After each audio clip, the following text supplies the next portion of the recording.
Bliži se vrijeme intenzivnih radova u vrtu, pa ako ste već lagano krenuli sa sjetvom i sadnjom biljaka, pravo je vrijeme da isplanirate svoj vrt. Mnogo je razloga zašto je to važno.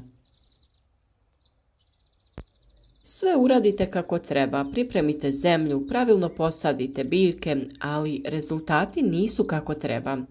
Ne bi vjerovali koliku štetu možete napraviti za krajnji rezultat samo time što ćete posaditi krive biljke jedne kraj drugih.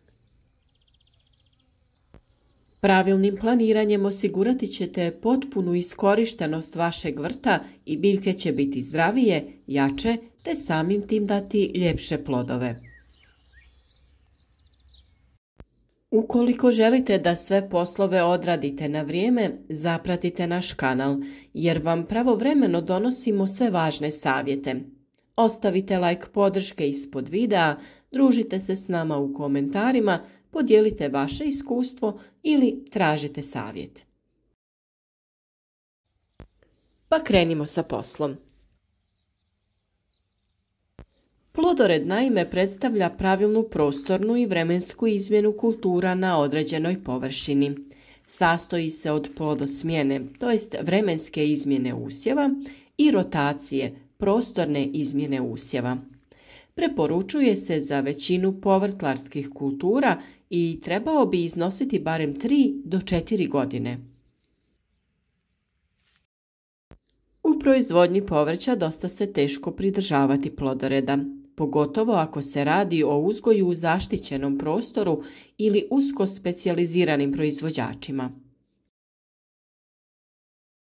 Problem predstavlja i trajanje vegetacije povrtnih vrsta, zbog čega se na istoj površini, to jest istoj gredici, mogu tokom godine izmijeniti 2, 3 ili čak 4 vrste kultura. Na primjer, u proljeće mladi luk ili rotkvica, tokom ljeta plodovito povrće, tokom jeseni ili zime endivija, salata i matovilac. Ako se iste vrste svake godine izmjenjuju na jednoj gredici, to nije plodored. Ako za neku kulturu kažemo da dolazi na prvo mjesto u plodoredu, to znači da se ona uzgaja nakon gnojidbe stajskim gnojivom. Više je razloga uvođenja plodoreda. To su međusobna tolerantnost usjeva, zaštita od bolesti i štetnika koji napadaju iste ili srodne vrste, zaštita od korova, održavanje razine humusa i povoljne strukture tla, različito trošenje vode i korištenje hranjiva kod različitih usjeva, različitih dubina ukorjenjavanja i dubine obrade. Nepoštivanje plodoreda uzrokuje narušavanje kvalitete i umornosti tla. Uglavnom dolazi do akumulacije uzročnika biljnih bolesti i štetnika, do iscrpljivanja istovrsnih hranjiva iz tla, degradacije strukture i hemijske reakcije tla. Pa koji su to najbolji predusjevi za one najvažnije povrtlarske kulture? Za paradajz to bi bile mahunarke i korijenasto povrće. Za papriku to bi bile višegodišnje trave i leguminoze, korijenasto povrće. Za kupusnjače to bi bio krompir, paradajz, paprika, višegodišnje trave i leguminoze, mahunarke i korijenasto povrće. Za grašak i mahune tu je paradajz, paprika, krompir, pšenica i ječam. Za korijenasto povrće dobri predusjevi su paradajz, paprika, krastavac i mahune. Za krastavac i lubenicu tu su paprika, paradajz, krompir i višegodišnje i jednogodišnje trave i leguminoze. Za luk najbolji predusjevi su paprika, krastavac, lubenica i pšenica. Najlakše je isplanirati četverogodišnji četveropodni plodored za 4 gredice. Najbolje je isplanirati kulture, razvrstati u skupine i rasporediti ih. Na ovoj tabeli vidite primjer kako to treba izgledati. Na listi A imamo biljke lista i cvijeta. Tu ubrajamo kupusnjače poput kupusa, kelja, brokule, cvjetače, korabe, rotkvice, raštiku, kineski kupus.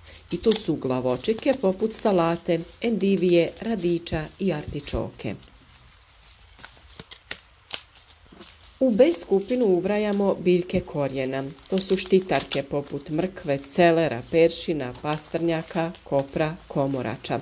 Te ubrajamo luk poput crvenog i bijelog luka, poriluka, luka vlasca i kozjaka. Te lobodnjače poput cikle, blitve, špinata i lobode. Na listi C se nalaze biljke ploda. To su pomoćnice, paradajz, paprika, patlidžan i krompir, te tikvenjače, krastavac, dinja, lubenica, tikvica i buča. Na listu D smo smjestili mahunarke, to su grah, grašak, bob, leća, slanutak i soja. Šta sad to znači? To na primjer znači da ako je tokom proljeća ove godine na prvoj gredici uzgajan grašak i nakon njega ljeti posađen kupus, naredne godine se preporučuje na njoj posijati mrkvu ili ciklu, posaditi luk. Osim poznavanja plodoreda, odnosno slijeda kultura, bitno je znati i koje se kulture mogu uzgajati jedna uz drugu na istoj gredici.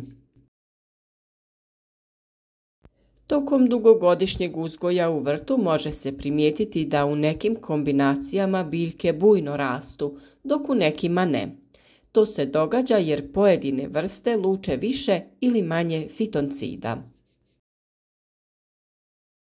Fitoncidi su različite biološki aktivne tvari koje stvaraju biljke, a djeluju na životne procese susjednih biljaka i organizama u tlu. Uglavnom se ne kombiniraju vrste iz iste porodice. Biljke iz iste porodice trebaju ista hranjiva i uglavnom ih napadaju isti štetnici i bolesti. Stoga su izvrsne kombinacije vrsta na jednoj gredici one koje imaju različite potrebe za hranjivima, pa najbolje mogu iskoristiti resurse iz tla bez potrebe za dodatnom gnojidbom. Te biljke trebaju da imaju različito duboko korijenje i vanjski rast, pa svaka na drugi način rahli zemlju i zauzima prostor, na primjer luk i salata ili luk i mrkva. Tako raspoređene biljke jedna drugoj svojim mirisom tjeraju štetnike ili jedna drugu štite od bolesti. Upravo temeljem iskustva u vrtu nastale su tablice dobrih i loših susjeda, odnosno upute kako je najbolje kombinirati biljke na gredici. Uz kombinaciju dvije ili više povrtnih vrsta, česta je i kombinacija sa začinskim i ljekovitim biljem. One svojim mirisom odbijaju štetnike, odnosno cvijetom privlače oprašivače. Mi smo se potrudili da za vas napravimo tabelu i grafički prikaz kako bi otprilike vrt trebao izgledati ako se poštuje plodored i dobrosusjedski odnosi između biljaka. Možete sebi uslikati zaslon mobitela i spremiti sliku kako bi uvijek imali podsjetnik. A uvijek možete i zaustaviti video i prepisati ukoliko ste ljubitelj zapisivanja i praćenja stanja u vrtu. To je i meni uvijek najdraža opcija, sve zapisujem. Ispod videa također imate u opisu znak transkript. Tu jednim klikom imate pristup na prijepis cijelog teksta u videu na željenom jeziku. Ulažemo veliki trud u prevođenje i pisanje teksta kako bi svima bile dostupne ove informacije i kako bi oni koji vole čitati mogli detaljno proučiti ono što ih zanima. Uskoro ćemo za vas pripremiti još sličnih tema, ali posebno vezanim za pojedine biljke, kojim smeta, kojim godi i slično. Naravno, kako dolazi vrijeme za druge teme, biti će govora o zaštiti, zalijevanju, prirodnim preparatima za prihranu i sve što će vas, vjerujem, zanimati. Družite se s nama, pišite vaša iskustva, podijelite vaše uspjehe i neuspjehe, naravno. Zajedno olakšajmo uzgoj biljaka jedni drugima, jer u vrtlarstvu je iskustvo broj 1. Doslovno se na greškama uči, što je i razlog zašto mi svoje iskustvo dijelimo sa vama. Naravno da se i nama zbog obima posla potkradaju neuspjesi, greške, sve je to za ljude. Najveći faktor su vremenski uslovi koji nam nerijetko naprave velike probleme, ali borimo se i rješavamo izazove kako dolaze. Podržite naš rad, podijelite video sa prijateljima i ostanite s nama kroz cijelu godinu kako bi 365 dana uživali u zdravim salatama i obrocima koje ste sami uzgojili.